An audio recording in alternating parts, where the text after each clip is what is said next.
What's going on, guys? It's finally here. They told us it would be February, and boy did they wait till the last possible minute. Today, on Unearthed Arcana review series thing I do here, we're going to be talking about the Artificer Revisited.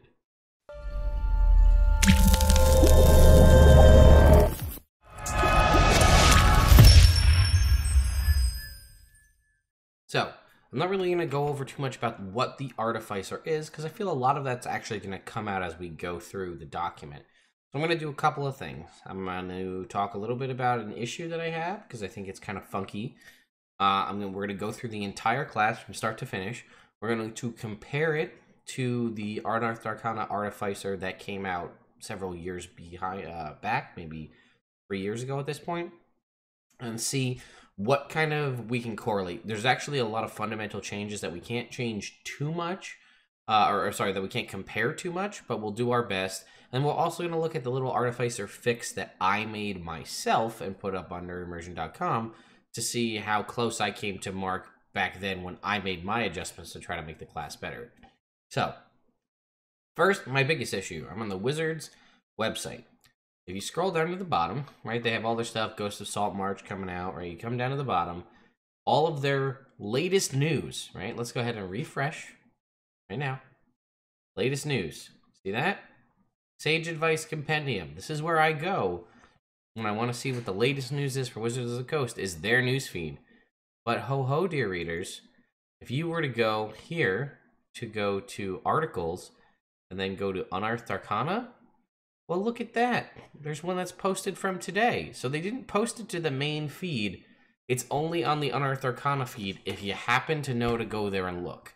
So your average person, unless they're following someone from Wizards of the Coast or they're getting it from some other source, excuse me, wouldn't have this information if you just went to the main website.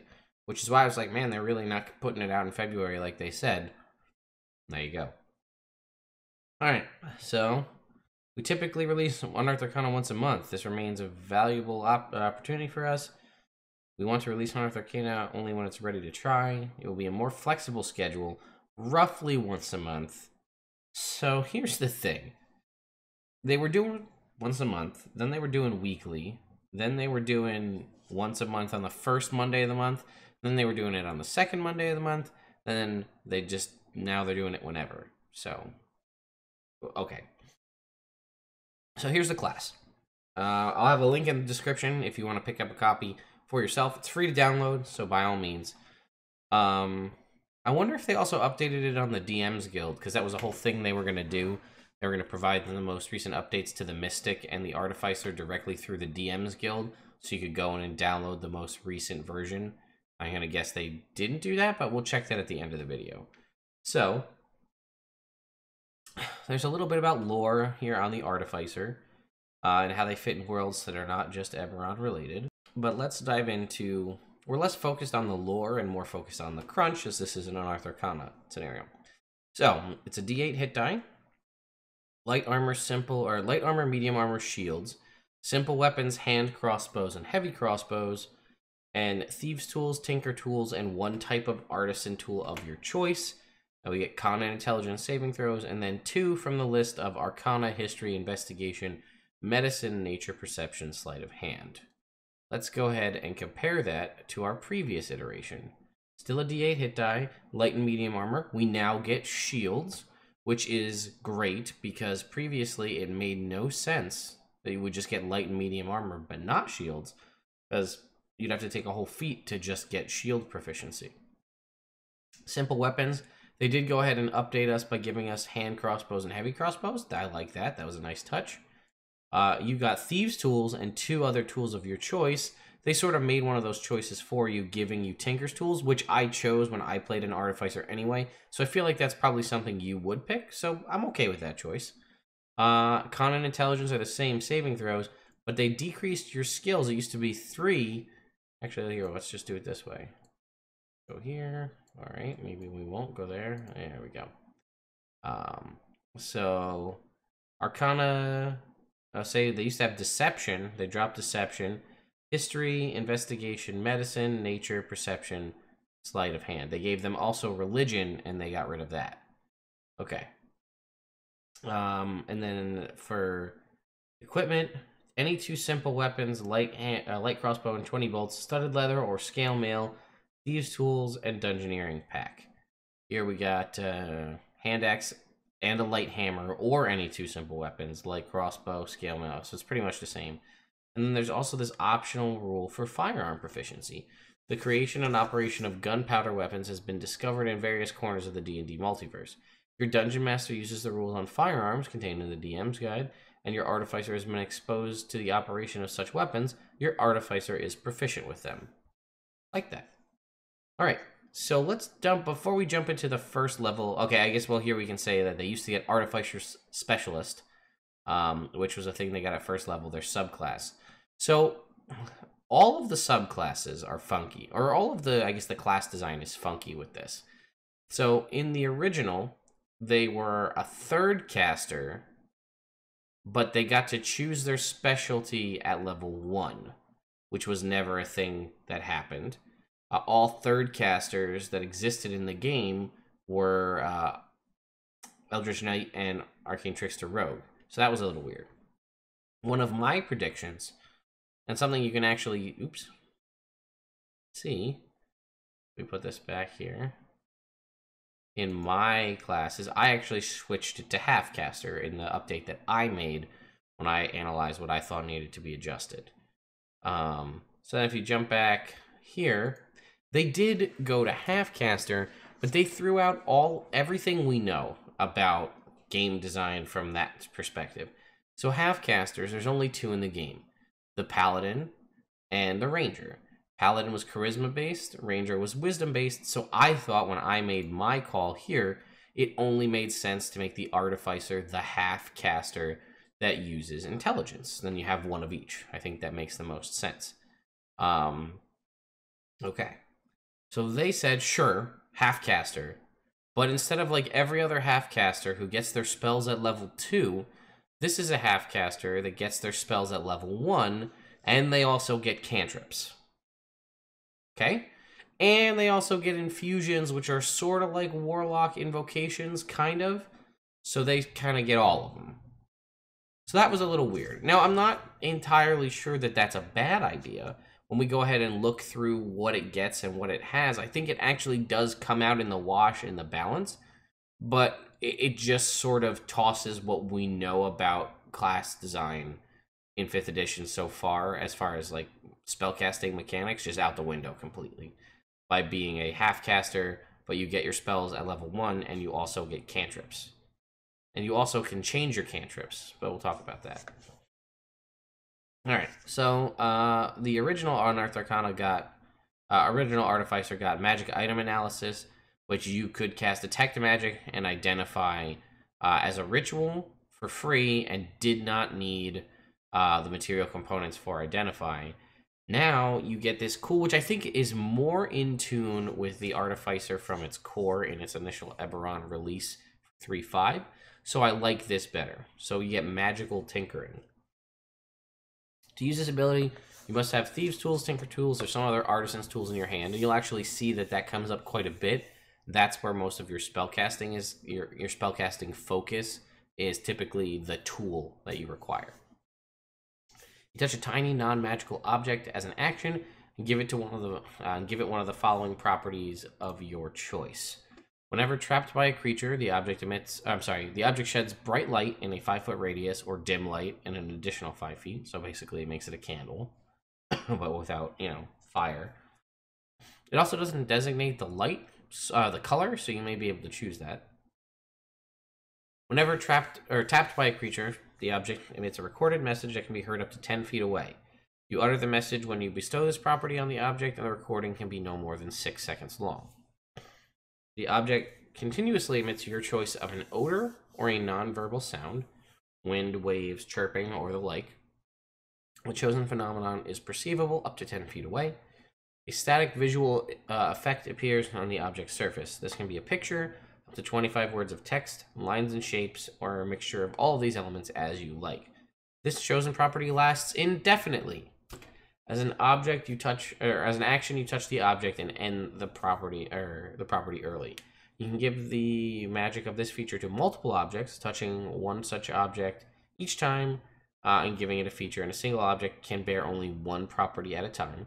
The maximum number of objects you can affect with this feature at one time is equal to your intelligence modifier. Maximum typically of 5, but a minimum of 1. When you try to exceed your maximum, the first one you made loses it and it goes to the next one. So I think that this is super cool. What could you use this for? Well, it does say you're imbuing it with magic. So I'm assuming that that means it is considered to be magical. Therefore, it would ping off as magic via a detect magic spell. It would also be dispellable by dispel magic, and it would not work in an anti-magic field. So, something to consider. So, obviously, a light source is never a bad thing, right? You're, giving somebody a light source, putting a light source on something that you can throw or can be shot from an arrow or a bow, essentially makes this a much more low-grade light spell.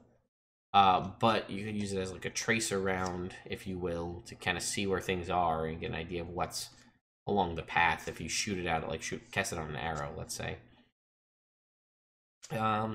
Again, tapping an item to recite a phrase. This could be good if you had, if you personally had something with like a voice lock or somehow with arcane lock or magic mouth or something, and you needed people to have the password, then it needs to be in your voice. I guess that's the way you could do that, or if you want to deliver a message to someone and have them know that it was you that said it, it's a voice recorder. But where I think it really shines is in the one that constantly emits an odor or a sound, because you could make multiple of these things, then it sounds like a nonverbal sound. So I feel like whispers, like that, is as a non-verbal sound, I guess. And you could basically cast this on a rock and do the whole, this is a decoy now, and you can make potentially up to 5 of these and send people to put them off in various places, and now it might draw attention and distract people and send them over in a different direction. Same thing with the smell, right? If people are tracking via smell, you could drop one of these to lead the tracking animal to that instead of following you. And then the visual one just kind of gives you a small, that's a great way to display an image or a secret message in text form or something like that. Then they get their spellcasting, which is, again, intelligence-based and half-caster. However, you need your tools. And this is where they sort of rely on you more in the flavor aspect. You must have a spellcasting focus, specifically Thieves' Tools or some kind of Artisan's Tools, in hand when you cast a spell. With a spellcasting feature. You must be proficient with the tool to use it in this way. So basically the thought process is you're just doing it magic. Like, you're not casting the spell, you're more using your tools to make magical things happen. But, interesting thing, you get your cantrips, which is a maximum of 4, but when you gain a level in this class, you can replace one of your Artificer cantrips with another cantrip from the Artificer spell list. This is the only class that lets you replace cantrips when you level up. So that's a kind of an interesting choice. It kind of, I don't know, it just sort of fits for me. And I actually don't think it would be wholly bad for other classes to have this ability, but I think this is the only time we actually see that written down. Alright. So, Artificer spells, half casting, you prepare intelligence plus your half your Artificer level rounded down. This is exactly the same as how a paladin prepares spells, which makes me want to go on and then say that I guess they really just gave up on the ranger model, right? The ranger was a half caster, they did spells known. The paladin was a half caster that did spells prepared, similar to this, and then also got domain spells 2 for every level of spell, which the Artificer also gets. And the ranger just gets 1 per level of spell, and only if you go with the new ones, not the ones in the player's handbook. Okay. They do have ritual casting as well, but it has to be prepared. So it's not like a wizard, it's more like a cleric or a druid. You have to have the spell prepared, but if it has the ritual casting tag, you can cast it as a ritual. They also were ridiculously nice to give you here in the list to say whether it's ritual in the spell list, which I thought was pretty cool. So, what cantrips do you get? Remember, you can change these out when you level up. Acid Splash, Dancing Lights, Firebolt, Guidance, Light, Mage Hand, Mending, Message, Poison Spray, Prestidigitation, Ray of Frost, Resistance, Shocking Grasp, Spare the Dying, and Thorn Whip. I agree with probably all of these except for Thorn Whip. It just seems the most out of place because it creates a viney Thorn Whip, which is very nature-y, and I don't really see the Artificer as a nature-based class. But the other ones make sense, right? Acid and cold and all these are shocking. They fit for the Artificer. So then let's start. Now we're going to move this back over here, and we're going to start our comparison again on the spell list. So we'll scroll down to the spell list here. All right, Alarm. Well, mine as well. Alarm. Arcane Weapon is a brand new spell they created that's contained in this document, so obviously we didn't have that one. Cure Wounds. Cure Wounds. I also have Cure Wounds. Here we have Detect Magic as a ritual. We didn't need it in the ones before because it was a thing we got for free. So here that makes sense. Disguise Self across all three. Expeditious Retreat across all three. False Life across all three. So here, they finally gave the Artificer, the Tinkering class, Grease. They didn't give it originally. I did. Identify, we didn't have Identify before because it didn't make sense. I gave it Inflict Wounds on my list because the original Artificer in Eberron had Inflict Wounds. So we've got Jump on all three, Long Strider on all three. Then we got Sanctuary. Then Shield of Faith, and that's it. I also gave them Tensor's Floating Disc and Unseen Servant, but I guess I can understand why that doesn't fit. Second level, Aid, Alter Self, Arcane Lock, Blur, Continual Flame, Dark Vision, Enhance Ability, Enlarge, Reduce. Yep. Heat Metal. They didn't give him Heat Metal originally. This guy did. Invisibility, Lesser Restoration, Levitate. I gave him Knock. I thought Knock fit, but I don't know. Again, maybe I'm thinking too much in that. You have Thieves' Tool, so maybe you don't need it. Magic Mouth, Magic Weapon across the board. I think we had... I didn't give him Protection from Poison, but I gave him Pyrotechnics. I think they also wanted to stick with just Player's Handbook spells here because they don't want to, again, do that whole force you to go into another book to learn how to do it. So there's not going to be any spells that weren't contained in the Player's Handbook on this list. Rope Trick, I think we had on all three. See Invisibility, and Spider Climb. All right, we've got Blink. Dispel Magic, folks. They did not give the magic class of creating things Dispel Magic, like I did and the new version did. Elemental Weapon, I gave it, so did the original version. Or so did the new version, rather. The original version didn't. We all have Fly. Gaseous Form across all three. The Glyph of Warding across all three. Haste across all three. Now, I gave them Leoman's Tiny Hut. They did not. Protection from Energy, Revivify, Water Breathing, and Water Walk. Then, we're going to go back to the original. We got Arcane Eye. Now, this is one of my biggest issues. Fabricate. This spell that literally lets you magically make things. They didn't give it to the class that magically makes things. So, I gave them Fabricate, as did the original. Arcane Eye, Death Ward, Fabricate, Freedom of Movement across all three. I gave Greater Invisibility because I figure if you're going to give him Invisibility, why wouldn't you give him Greater too? But I guess they decided against that. Leoman's Secret Chest, Mordenkainen's Faithful Hound, Mordenkainen's Private Sanctum, Oda Luke's Resilient Sphere, Stone Shape, and Stone Skin. There were no 5th level ones for the original, so let's compare my list. Creation, I went with Greater Restoration. They gave them Bigby's Hand and Animate Objects, which was very cool. I should have done that. and then Wall of Stone. So I gave them Creation, we were on the same list, Greater Restoration. I also figured Mass Cure Wounds. You gave them Cure Wounds, they're a big healer, maybe a healing spray or something. They went with Wall of Stone. I also went with Wall of Force and Raise Dead. I don't know why you'd give them Revivify and not Raise Dead. I always thought that with like classes like Paladin, actually Paladin may get Raise Dead at level 17, but either way, I'm happy with the list. The only ones that didn't make it off of mine were Pass Wall, Mass Cure Wounds, and Wall of Force, but they got Animate Object in Bigby's hand, so I'm okay with that.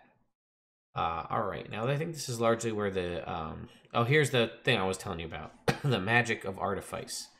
As an Artificer, you use tools when you cast your spells. When describing your spell casting, think about how you're using your tools to perform the spell effect. If you cast Cure Wounds, you could be producing a salve. If you cast it with your Tinkler's tools, you might have a miniature mechanical spider that binds wounds. When you cast Poison Spray, you could fling foul chemicals or use a wand that spits venom. So there you go. Alright, then we get Infuse Item. Now this we're going to have to skip to the end to go over. So I will read you this stuff here and then we'll come back. This is basically in replacement of the ability to craft magical items. So in the original, which we can go back to here, you had the ability to craft magical items called Wondrous Invention. And it gave you a list, right? Your bag of holding, Eyes the Eagle, and so on. Based on your level, you could craft additional magical items that were permanent items that you could keep forever. Which I had my issue with that because you can make consumable magic items. And a part of your class was that you could make a magic item, and then you could make a magic item that could be just consumed. So you spent your whole 15th level ability making something that when you fundamentally use it for what you made it for, it's gone and you lost that whole feature of your class. So, in my opinion, a very welcome decision, we have the Infuse Item ability. So when you gain this feature, pick 3 infusions to learn from the list we'll show you at the end.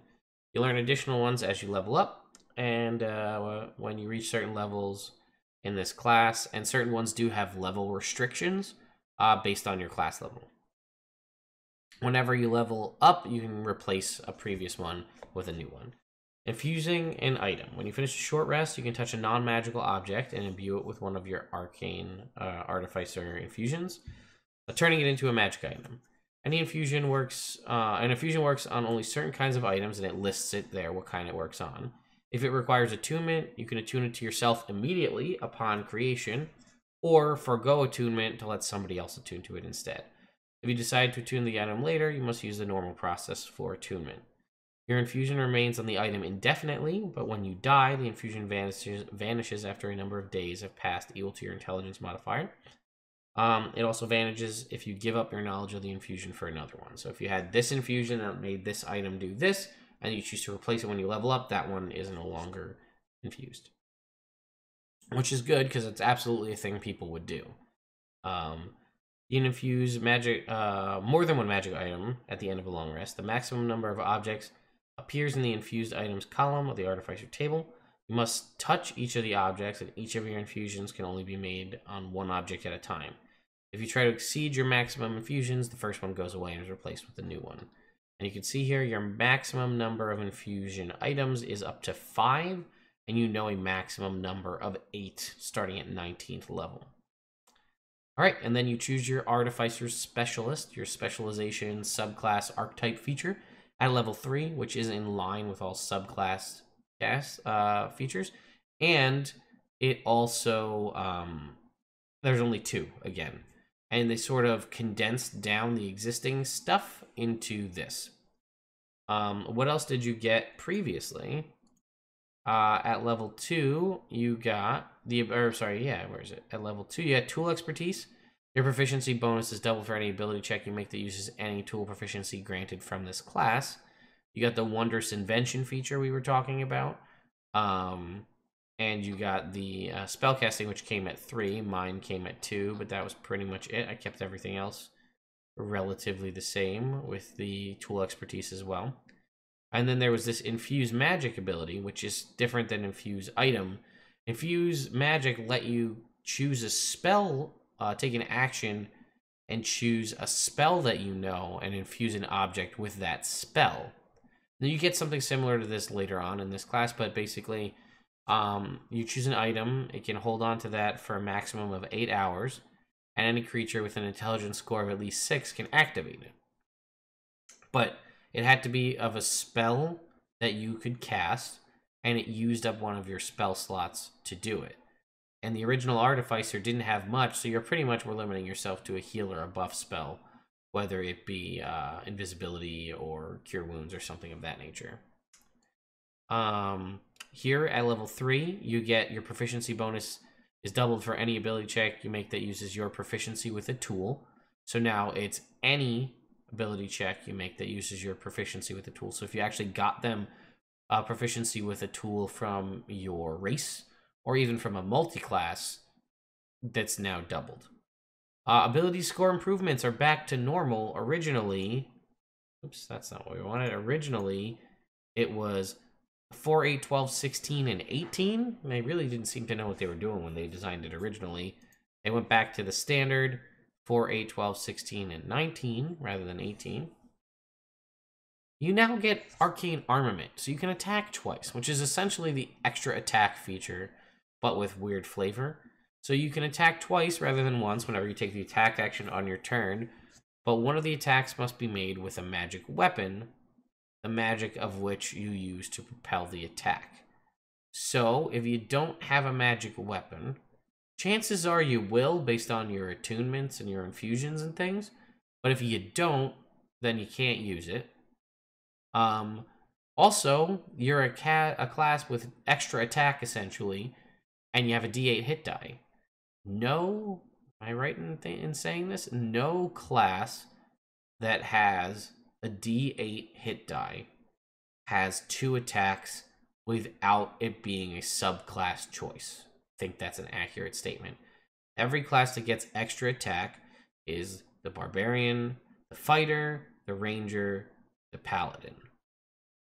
And other classes can get 2 attacks, like say a a valor bard, or something like that, or you know, you can get them, but you have to make a conscious subclass choice to be able to get access to those, like a hexblade with their thirsting blade or whatever it's called. So you're the only class with a D8 hit die that it has 2 attacks.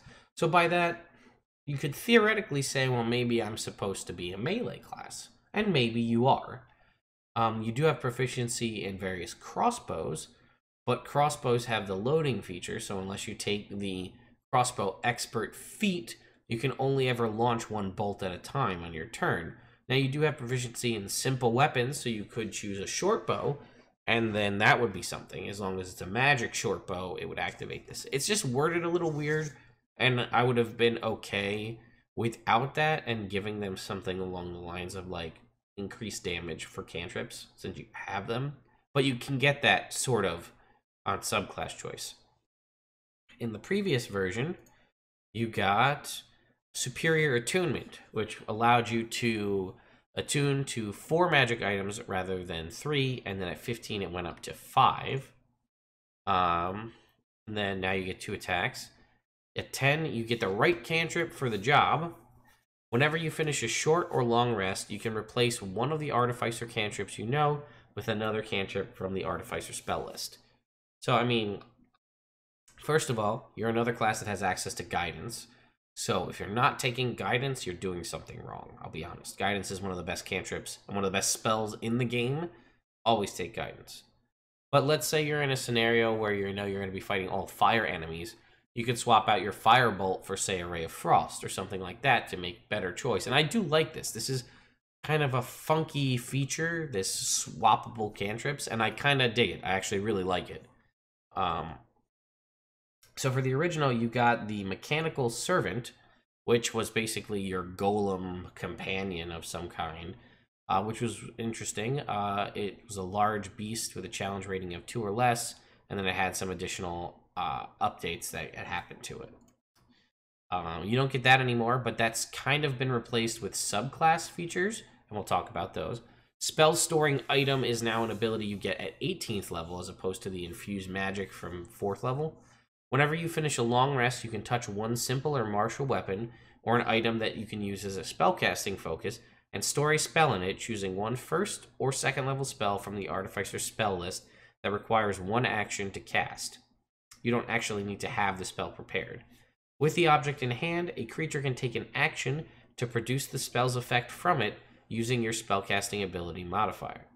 The spell stays in the object until it has been used a number of times equal to twice your intelligence modifier, or until you use this feature again. So you can do this with one object, choose a 1st or 2nd level spell, and potentially, with a 20 intelligence, this spell can be used from this item 10 times before you need to do it again. 10 times per long rest, okay? And it doesn't use your spell to do it, which is amazing. It just gives it that ability. So let's go take a look at what you could do 1st or 2nd level, okay? Right off the bat, your melee types, you could give them your arcane weapon spell, which is a fantastic spell. You probably wouldn't need that 10 times, but it's only of a 1st or 2nd level because this gets something when you upcast it. But I'd like to point this one out, folks. Right here. Happy Cure Wounds, my friends. That is 10 free Cure Wounds. Granted, you're 18th level, so a 1st level Cure Wounds isn't going to do a whole hell of a lot for you because you're going to have a ton of hit points. But 10 for free? What? And it says 1st or 2nd level spell. Where is it? So I don't know if you can choose to do Cure Wounds at 2nd level, because then that could potentially be 10 Cure Wounds at 2nd level using your ability modifier to get 10 free heals. But let's look at some other ones, okay? This is a 10 free Identify that you could do as an action as opposed to, as a minute as opposed to a ritual cast. Detect Magic, Jump, or Shield of Faith for your melee types. You can get Invisibility for your sneaky types. See Invisibility. Spider Climb 10 times is never a bad thing. Heat Metal, just giving spellcasting to characters that don't have it, right? Aid for extra health. Blur for some survivability. I don't know. It's just, I mean, you could give 10 uses of Rope Trick, and between you and that, you could basically travel most of the day in completely safe spaces with all those rope tricks. And I'm sure I haven't even scratched the surface of the usability of this, but I think it's pretty cool. And it's an 18th level ability, so it fits. So I like that. And then you get Soul of Artifice at level 20. More than fitting. One of the best features about the original one is Soul of Artifice, which is, I think it's exactly the same. You can now attune up to 6 magic items at once. In addition, you gain a +1 bonus to all saving throws per magic item you are currently attuned to. You're 20th level at this point, so I don't know how much gaming you're going to be doing with your 20th level character, especially because Wizards has given us 0 support for epic level stuff. But 6 magic items is huge, and a +6 to all your saving throws is even bigger. So that's fantastic. Again, for mine, I pretty much kept most of it the same. I just changed the Wondrous Invention to be an item of a different type. And that is pretty much kind of replicated in the infusions. And then everything else I did was subclass based. So that's our base Artificer. Now we're going to dive into the subclasses.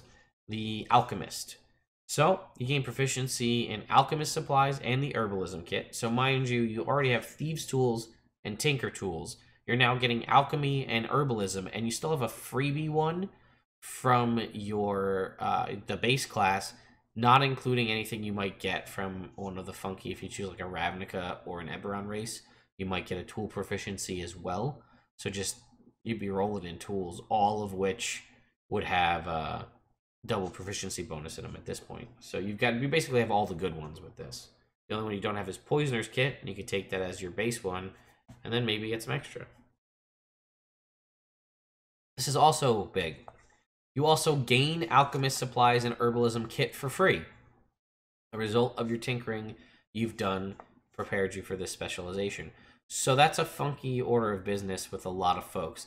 Just because it says you have proficiency, nowhere does it state that you actually get those items unless you go out and buy them. And as one of my players is very consistent to tell me, I have proficiency in Poisoner's Kit, but I don't have one from my class, and it's not exactly an easy thing to go to a nice small town and be like, hey, can I get a Poisoner's Kit? Because people are going to look at you weird. And then they added this crafting feature. If you craft a magic item in the potion category, it takes you a quarter of the normal time and half as much as the normal gold. And I should point out that there was a variant piece for crafting. An Artificer subclass makes you more efficient at crafting certain items. The feature you get from the subclass works whether you're using the Player's Handbook, Dungeon Master Guide, or Xanathar's Guide version of crafting. Alright, then you get some extra spells. Remember I told you how they gave up on the Ranger model of 1 spell per level? And they went to spells prepared and 2 per level, basically mimicking the Paladin, which I will continue to echo as one of the best designed classes in 5th edition. So here's what you get. Purify food and drink, Ray of Sickness, Melf's Acid Arrow, Web, Create Food and Water, Stinking Cloud, Blight, Death Ward, Cloud Kill, Raise Dead. So, you're gonna get a couple things off of your magic, or off of your spell list, like Death Ward. You won't need to prepare. You'll get Raise Dead, which was on my original list here. Cloud Kill kind of makes sense. You're making alchemy stuff, noxious fumes. So I like this a lot. It gives you a lot of interesting utility.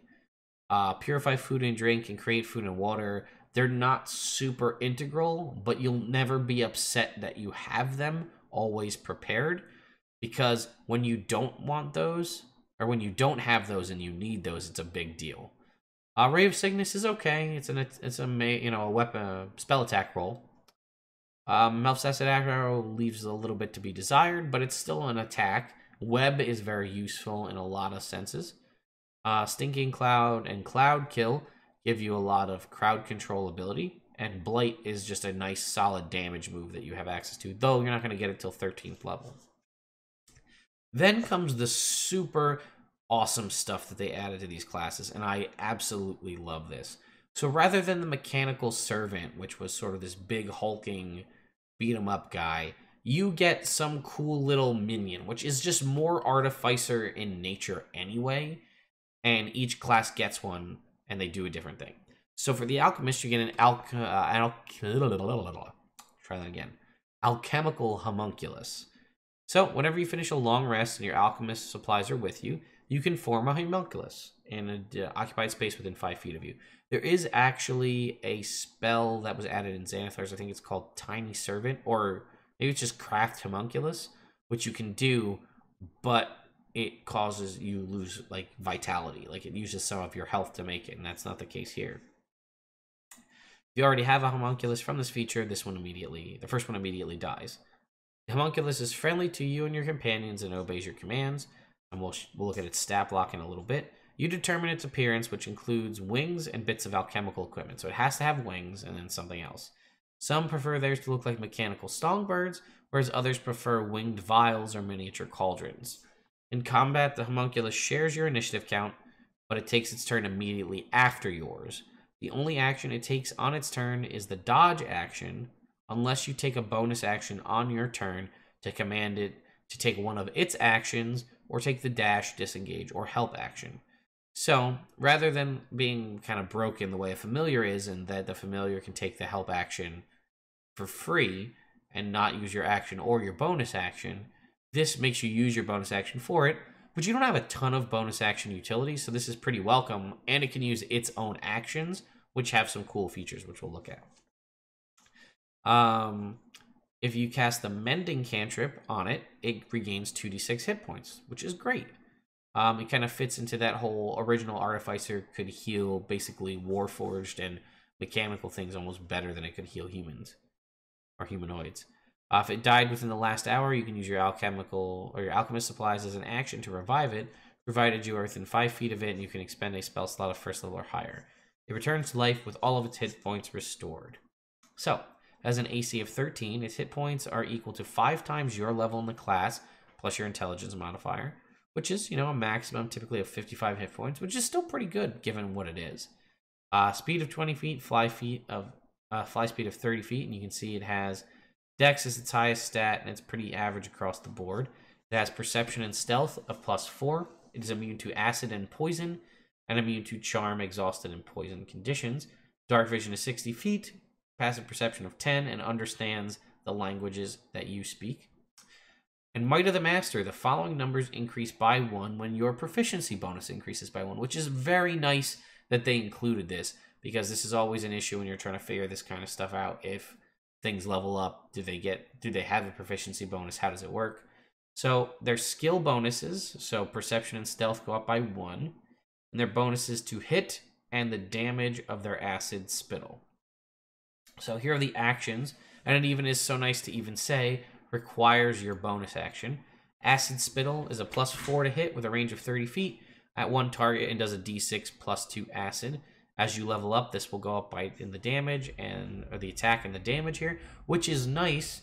Again, because if you don't have bonus action utility for yourself, this is potential just bonus action, possibly, you know, free damage, and it can crit because it's an attack roll. It can use its alchemical salve 3 times per day. It produces a salve and touches a target of your choice. And they get one of the following benefits. If you give them buoyancy, they gain a fly speed of 10 feet for 10 minutes. I'm wondering if that's supposed to be swim speed, because it's called buoyancy. And buoyancy is the ability to float, unless it's literally to float off the ground. Inspiration. The target feels giddy and effective, gaining advantage on certain ability checks in the next hour. The target chooses the ability check before or after rolling. The magic runs out after the target has used it a number of times equal to your intelligence modifier, minimum of 1, or resilience. The target gains a number of temporary hit points equal to 2d6 plus your intelligence mod. That's a pretty badass little dude. So I'm a big fan. Alchemical mastery.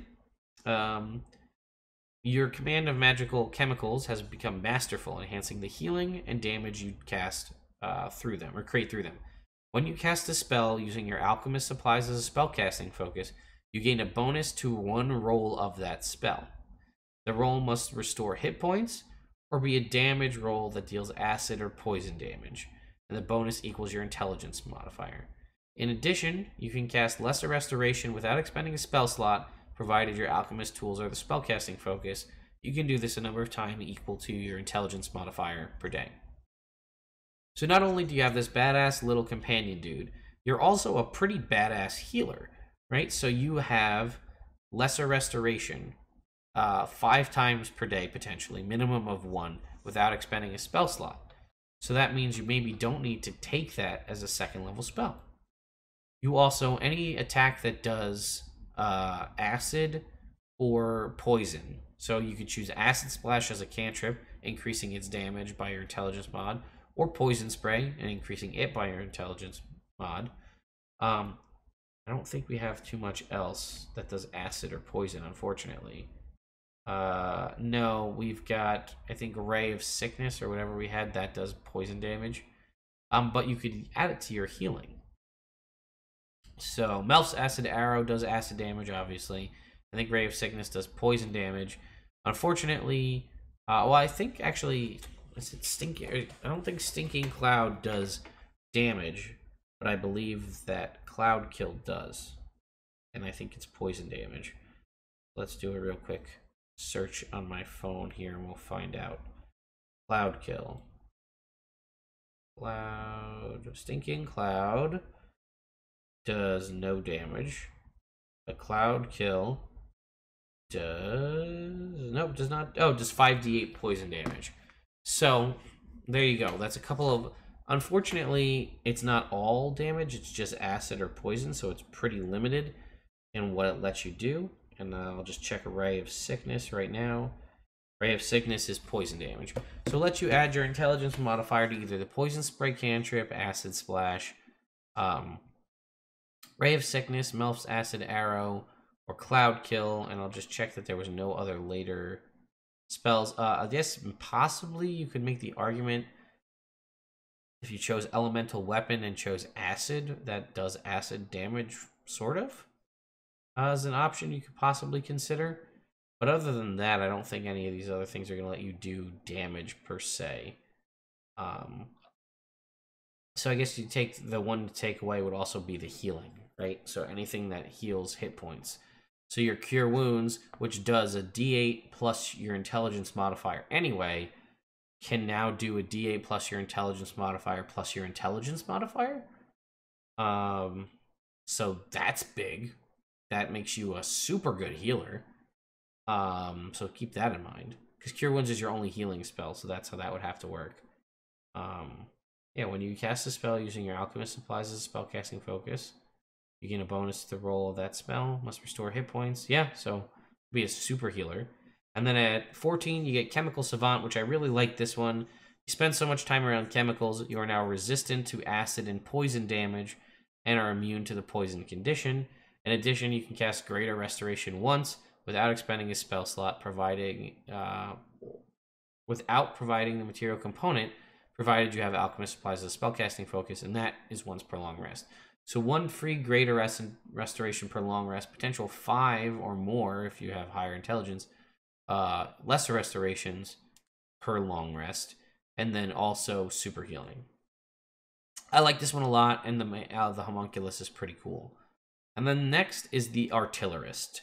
The artillerist is just a total badass. You have some of the best options for spells, and you're just going to blow shit out of the water, both literally and figuratively, consistently. And I think you'll be pretty excited as we go through this. You gain proficiency with smith's tools and woodcarver's tools, assuming you don't already have them. And you also gain those for free. In addition, you gain the ability to use rods, staves, and wands as spellcasting focuses for your artificer spells. You also gain a non-magical wooden wand for free, which you've carved in your spare time. Now, that may sound pointless, but it will come into effect a little later. If you craft a magic item in the wand category, it takes a quarter of the normal time and costs you half as much as the usual gold. Also, the reason I'm not really comparing these to the Unearthed Arcana that we had gotten before, or my own, was I had based mine heavily on the existing one, and that one is wholly different from this in all aspects. You were throwing bombs and you were shooting a gun. These are very different. So let's look at the spells you get. What? Shield, Thunderwave, Scorching Ray, Shatter, Fireball, Wind Wall, Ice Storm, Wall of Fire, Cone of Cold, Wall of Force. What? Could you ask for a better set of always prepared spells? That is fantastic. You've got some of the best damaging spells out there in Fireball, in Scorching Ray, Cone of Cold. You've got some great battlefield control and utility spells in Wall of Force, Wall of Fire, and Wind Wall. Shatter does damage without making noise. Thunderwave pushes people back. And you have Shield, one of the best spells out there. This is fantastic. So we're only at level 3 and you get all that. And then you get, folks, a deployable turret. That's right, I said turret. If you love Axton from Borderlands or you love Torbjorn from Overwatch, my god, is this the class for you. Because, here we go.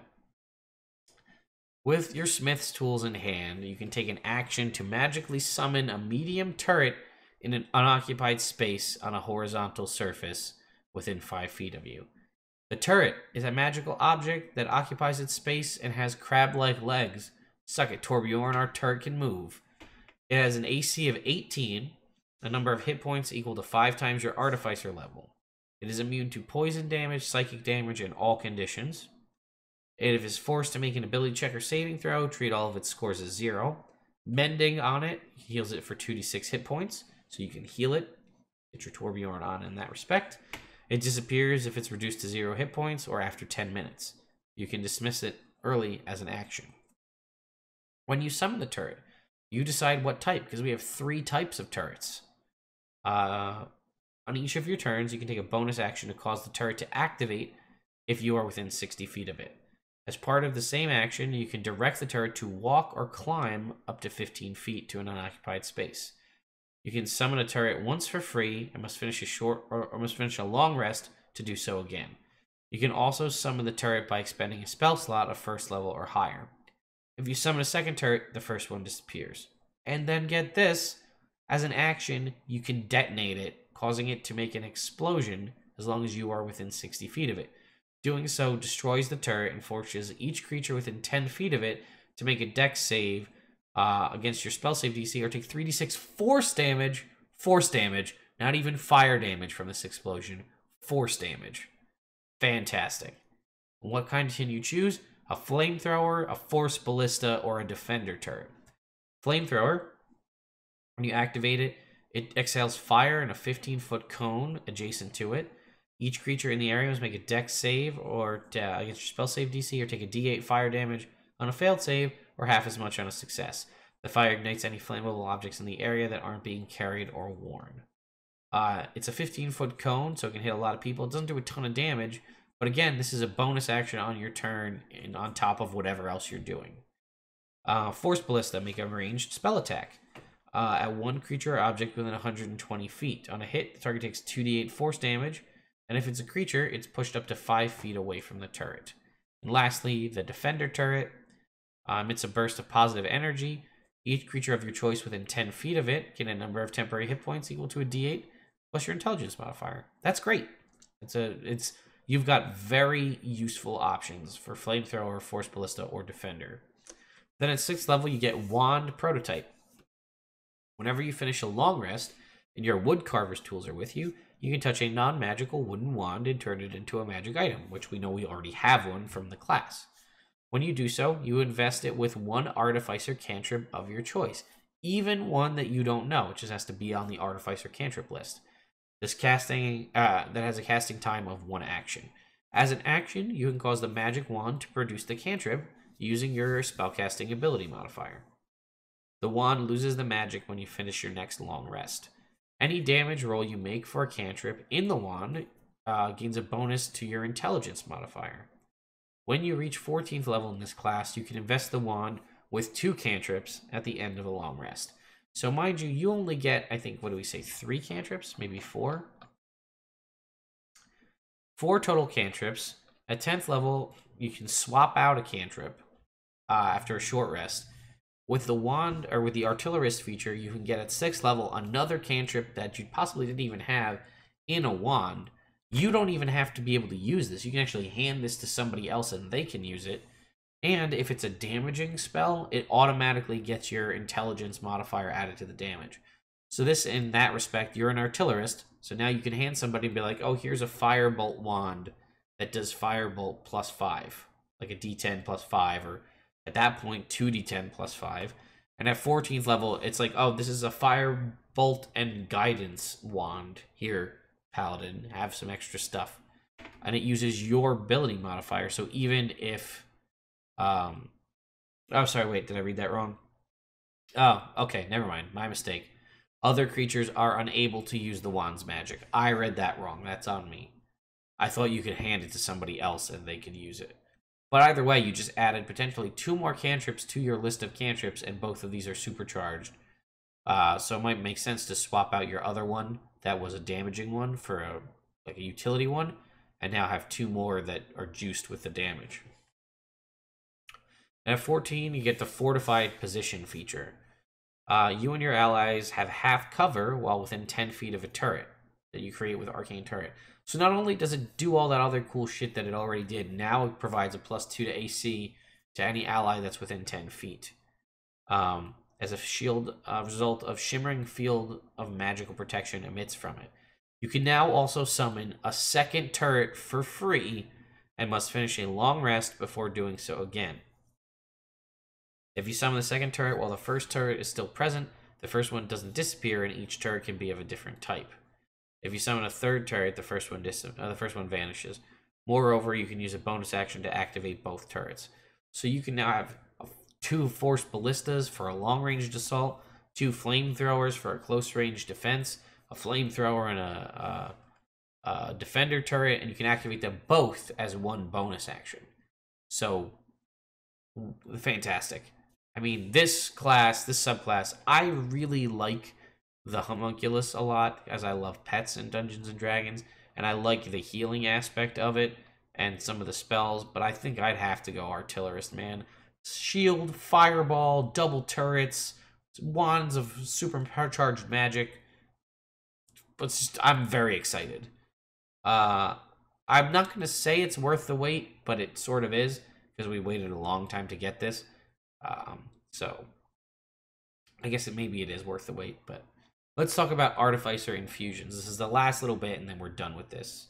As per usual, these videos are going to run probably a little over an hour, so thanks for bearing with me this long. All right. All right. So, how do these work? We talked about them at the beginning. You can infuse things, and I'll just do a quick refresher. It's been a little while. At the end of a long rest, you can infuse an item. It's infused indefinitely, but when you die, it disappears.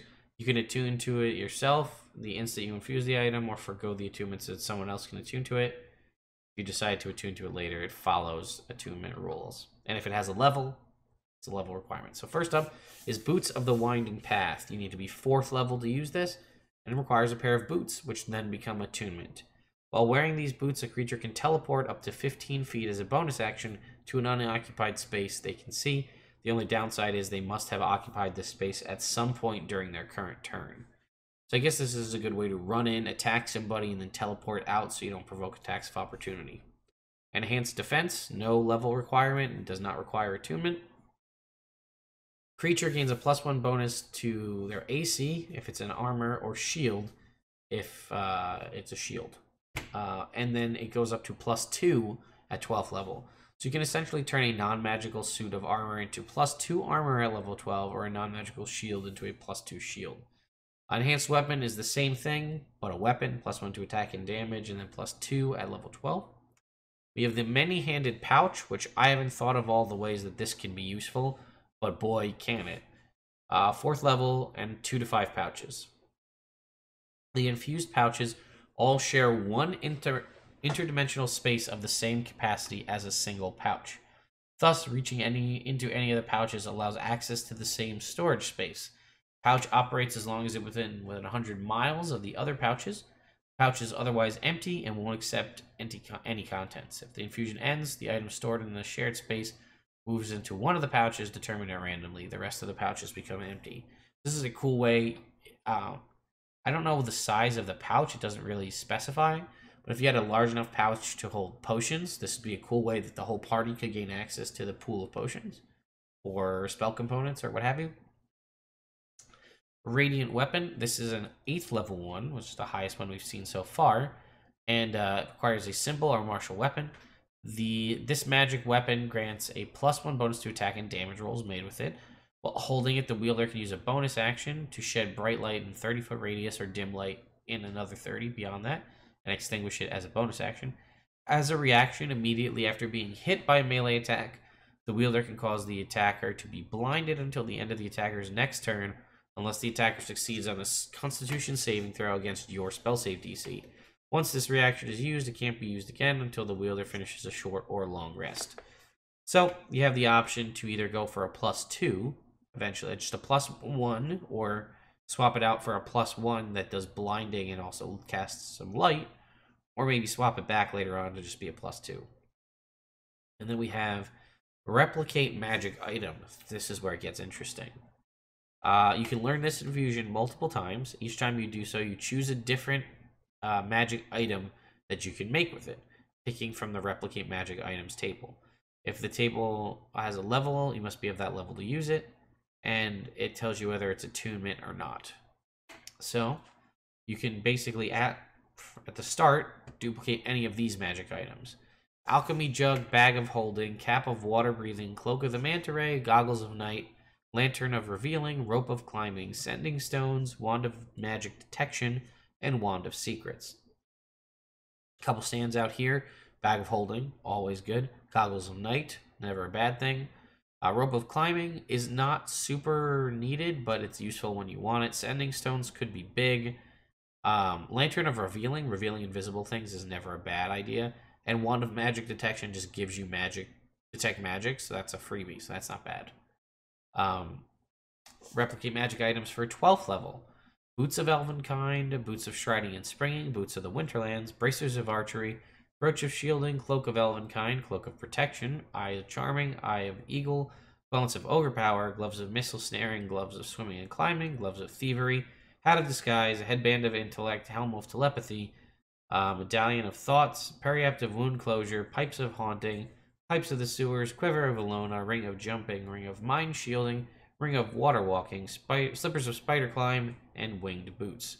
A couple of standouts here. Boots of Elvenkind, advantage on Stealth and non-attunement. Gloves of Thievery, +5 on your sleight of hand and Thieves Tools check. Remember, you have proficiency in Thieves Tools. The fact that Headband of Intellect and Gauntlet of Ogre Power on here to set your either Intelligence or Strength to 19. You could possibly even make yourself that much better by doing the Headband of Intellect. Winged Boots, never bad for flight. Spider Climbing, similar idea. I think that's pretty much it. Hat of Disguise could be huge. As Cloak of Protection, just +1 to AC and saves, never bad. And then lastly, the 16th level table. Amulet of Health, this puts your con at 19. Belt of Hill Giant Strength, making your strength at 21. Boots of Levitation, Boots of Speed, Bracers. Do we see those already? No. Boots of Speed, Bracers of Defense, Cloak of the Bat, Dimensional Shackles, Gem of Seeing, Horn of Blasting, Ring of Free Action, Ring of Protection, Ring of the Ram. So Ring of Protection and Cloak of Protection, you get a +2 to AC and all saving throws. Horn of Blasting is some nice thunder damage you could get, but at a potential detriment to yourself. Bracers of Defense, be big for your monk or your barbarian friend. Ring of the Ram is not something that I always really want, but when I have it, it's nice to have a little bit of extra damage. Resistant Armor is an 8th level one. While wearing this armor, a creature gains a resistance to one of the following types of damage: Acid, Cold, Fire, Force, Lightning, Necrotic, Poison, Psychic, Radiant, or Thunder. Your choice. That does Attunement. And then Returning Weapon. This is a +1 to attack and damage rolls with this thrown weapon property, and it returns to the wielder's hand immediately after it is used to make a ranged attack. So that's pretty good. It doesn't have the benefit of eventually becoming +2, but it does return. And lastly, we have the Arcane Weapon spell. It is a bonus action. It is a range of self, and its concentration up to 1 hour. You channel arcane energy into one simple or martial weapon you're holding, and choose one damage type: Acid, Cold, Fire, Lightning, Poison, or Thunder. Until the spell ends, you deal an extra 1d6 damage of the chosen type to any target you hit with the weapon. If the weapon isn't magical, it becomes magical for the purposes of the spell's duration. As a bonus action, you can change the damage type, which is actually pretty good, choosing from the options above. When you cast the spell with a spell slot of 3rd level or higher, you can maintain your concentration on the spell for up to 8 hours. So at 3rd level, this could become an all-day spell, though it is concentration. So I like this cantrip a lot, or not this cantrip, this 1st level spell a lot, especially because it doesn't specify that it can't already be a magic item. So that you could, let's say, I don't know, let's use a Flame Tongue, right? Flame Tongue Sword, or Short Sword, let's say. Actually, Short Sword might be martial. Call it a Flame Tongue Dagger, right? It's a D4 plus 2d6 fire damage. It's now a D4 plus 3d6 fire damage. Because, or you could change it up and you'd be like, a D6 of lightning. We'll throw that in there, whatever you want to. Or change it up on the turn. If you find out the thing you're fighting is resistant to lightning damage, switch it up to thunder. Something like that. And then lastly, they have a little section on multiclassing. If you choose to multiclass, as a multiclass character, you have to have at least an intelligence score of 13 in this class. If you're going to multiclass into Artificer, you get the following at 1st level: Artificer, proficiency in light armor, medium armor, thieves tools, and tinker tools.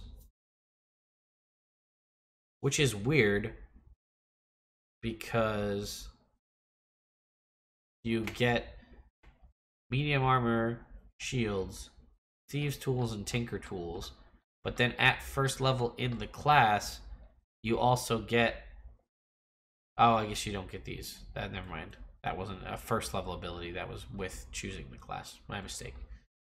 Arcane armament feature doesn't give you, it doesn't stack with extra attacks. So you get one or the other, and add half your spells levels rounded down as you're a half caster, like you would with any other half caster. So that's it, guys. That is the new and improved Artificer Revisited Unearthed Arcana. I don't know. I think it's pretty good.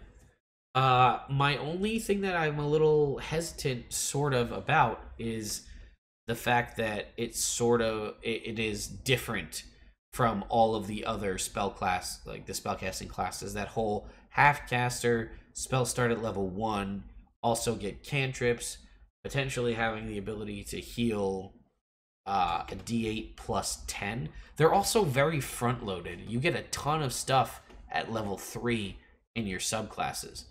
And I can't help but wonder if that's somehow tied to the fact that Waterdeep Dragon Heist exists and is a recent thing. So, like, you're only going to play to level 5 in Dragon Heist, so giving you cool stuff at the start is important.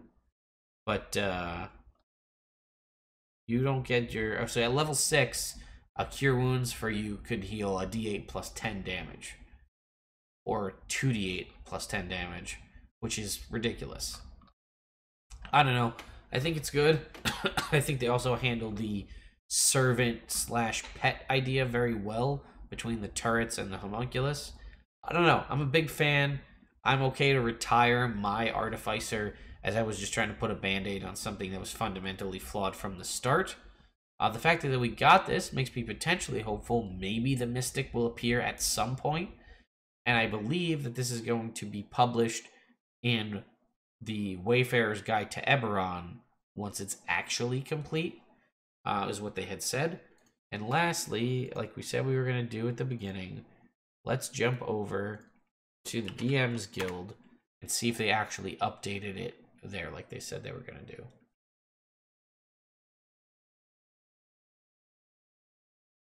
Really? Why is this taking so long? Ridiculous. So let me know what you guys think in the comments down below. I'm curious. So let's see. Newest. I'm going to jump back over here. I don't see it. Newest D&D from Wizards.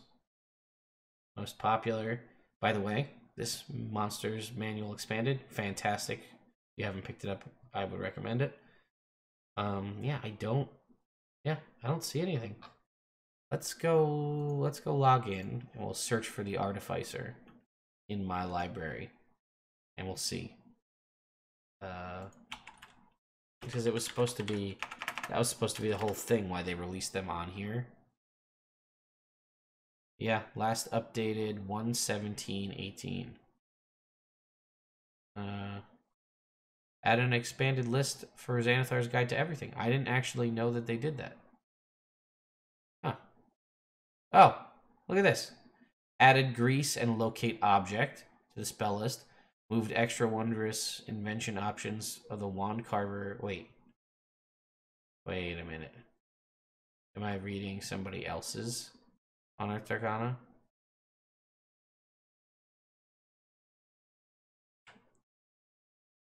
Yep. This is somebody's revision. This isn't the actual one. So did they actually pull it down?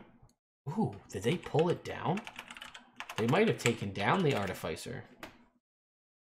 Yeah, I think they took it down. They had released the Unearthed... Alright, so that wasn't... Wait. Is this it? Yeah, here it is. Last updated October 25th, 2017. So... yeah, they were basically supposed to update this consistently anytime there was going to be additional things to be added. And I guess they obviously just forgoed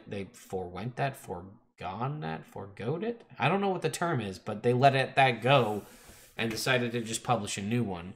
So I'm wondering if that does mean that's the end of the line for the Mystic that exists on the Dungeon Masters Guild, and they're just going to restart it all from the ground up. Pretty much similar to what they did with the Artificer. I don't know, guys. I really like this class. I played an Artificer in the existing version with my little bit of my homebrew tweaks. to 9th level, and that was a slog, let me tell you. Because you didn't have a lot of offense, you didn't really have a lot of cool things you could do. Your best thing was your mechanical servant, and if they died, you kind of out of luck. So, let me know what you guys think in the comments down below. I'm very curious to see what you have to say, and I will see you next time.